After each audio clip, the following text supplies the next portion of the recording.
Guys, welcome back to my YouTube channel with another new video. कैसे हैं आप सब? आई होप आप सब बहुत अच्छे होंगे। सबको मेरी तरफ से हैप्पी रक्षाबंधन। वैसे तो रक्षाबंधन निकल चुका है, बट फिर भी मेरी तरफ से सबको रक्षाबंधन की बहुत बहुत शुभकामनाएं।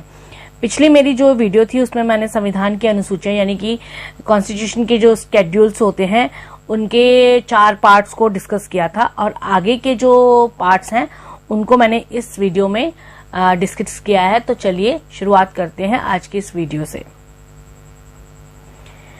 5वीं अनुसूची में इसमें विभिन्न अनुसूचित क्षेत्रों और अनुसूचित जनजाति के प्रशासन और नियंत्रण के बारे में दिया गया है।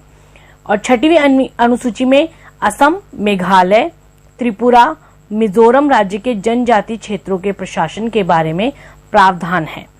1 अक्टूबर 2007 को दार्जिलिंग गोरखा पर्वतीय परिषद को भी इसमें शामिल किया गया है।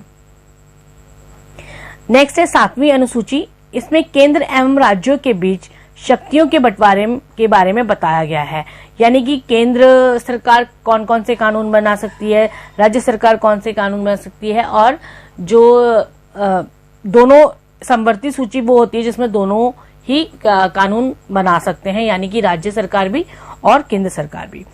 तो इसका ये है कि केंद्र एवं राज्यों के बीच शक्तियों के बंटवारे के बारे में बताया गया। इसके अंतर्गत 3 सूचियां आती हैं। पहली है संघ सूची, दूसरी है राज्य सूची और तीसरी है समवर्ती सूची। संघ सूची वो होती है जिसमें जो भी विषय दिए गए हैं जिसमें केंद्र सरकार कानून बना सकती है।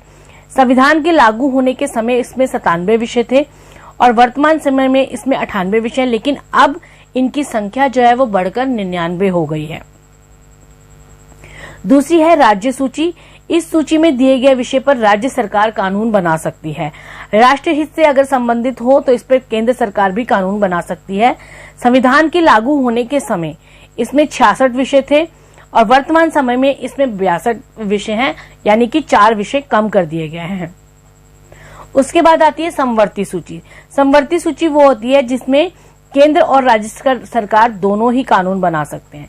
इसके अंतर्गत दिए गए जो भी विषय होते हैं उस पर केंद्र एवं राज्य सरकार दोनों कानून बना सकते हैं, परंतु कानून के विषय समान होने पर केंद्र सरकार द्वारा बनाया गया कानून ही मान्य होगा।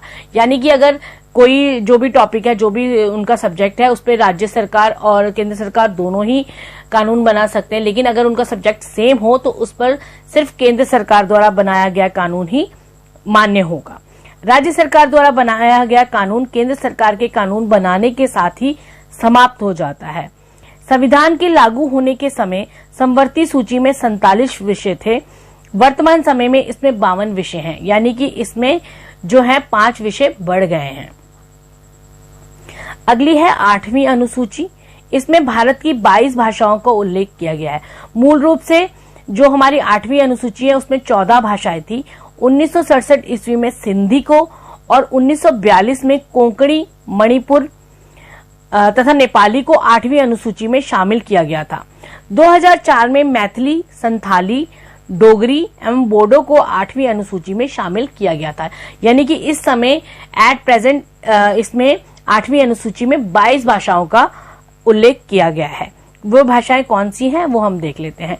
भारतीय संविधान की 8वीं अनुसूची में जो 22 भाषाएं शामिल हैं वो हैं असमिया, बंगाली, गुजराती, हिंदी, कन्नड़, कश्मीरी, कोंकणी, मलयालम, मणिपुरी, मराठी, नेपाली, उड़िया, पंजाबी, संस्कृत, सिंधी, तमिल, तेलुगु, उर्दू, बोडो, संथाली, मैथिली और डोंगरी। उसके बाद आती है 9वीं अनुसूची। संविधान में यह अनुसूची प्रथम संविधान संशोधन अधिनियम जो 1951 में हुआ था के द्वारा जोड़ी गई थी। इसके अंतर्गत जो है 284 कानून शामिल हैं जिन्हें न्यायिक समीक्षा का संरक्षण प्राप्त है, अर्थात इन्हें अदालत में चुनौती नहीं दी जा सकती।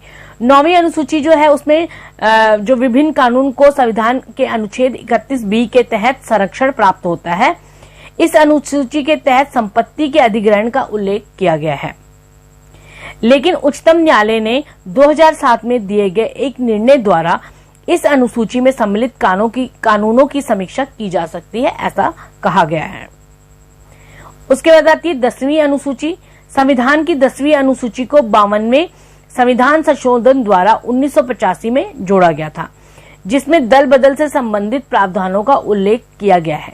यानी संसद और विधान मंडल के सदस्यों को दल बदल के आधार पर अयोग्य घोषित किया जा सकता है। अगला है 11वीं अनुसूची। संविधान की 11वीं अनुसूची को 73वें संविधान संशोधन 1993 के द्वारा जोड़ा गया था। 11वीं अनुसूची में पंचायती राज का उल्लेख किया गया है। वर्तमान में 11वीं अनुसूची में पंचायती राज से संबंधित 29 विषय शामिल किए गए हैं। पंचायतों की शक्ति, अधिकार और जिम्मेदारियों से संबंधित मामलों का वर्णन इस अनुसूची में किया गया है। उसके बाद आती है 12वीं अनुसूची, जो कि संविधान की अनुसूचियों की सबसे आखिरी अनुसूची है। संविधान की 12वीं अनुसूची को 74वें संविधान संशोधन 1993 द्वारा संविधान में जोड़ा गया था। संविधान की 12वीं जो अनुसूची है उसमें शहरी क्षेत्रों के लिए, जो मतलब कि सिटी एरिया होते हैं, उनके लिए स्थानीय शासन यानी कि नगर पालिका का उल्लेख किया गया है। 12वीं अनुसूची में वर्तमान में नगर पालिकाओं के पास 18 विषय शामिल किए गए हैं। इसमें नगर पालिकाओं की शक्ति, अधिकार और जिम्मेदारियों से संबंधित मामलों का वर्णन किया गया है।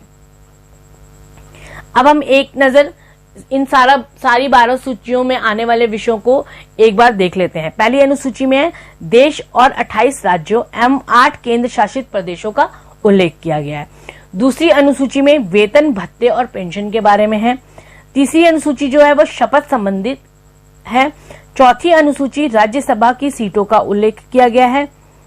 5वीं अनुसूची में अनुसूचित जाति और जनजाति क्षेत्रों के प्रशासन का उल्लेख है।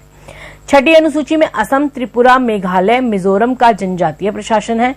7वीं अनुसूची में केंद्र और राज्यों के बीच शक्तियों का बंटवारा। 8वीं अनुसूची में संविधान में दी गई 22 भाषाओं का उल्लेख। 9वीं अनुसूची भूमि सुधार संबंधित। 10वीं अनुसूची जो है वो दल बदल संबंधित जो कानून है, जो प्रावधान है, उससे संबंधित है। 11वीं अनुसूची में पंचायतों का प्रावधान है और 12वीं अनुसूची में नगर निकायों का प्रावधान है, यानी नगर पालिकाओं का। Thanks for watching my video. I hope ये वीडियो आपको अच्छी लगी होगी और आपके लिए हेल्पफुल होगी। मिलते हैं नेक्स्ट वीडियो में, तब तक पढ़ते रहिए और नया कुछ सीखते रहिए। अगर आप मेरे चैनल पर नए हैं तो प्लीज मेरे चैनल को सब्सक्राइब करें, वीडियो को लाइक और शेयर करें और पास के बेल आइकन को प्रेस करें ताकि आपको आने वाली सभी नई वीडियो का नोटिफिकेशन सबसे पहले मिल सके। मिलते हैं नेक्स्ट वीडियो में। Bye, take care.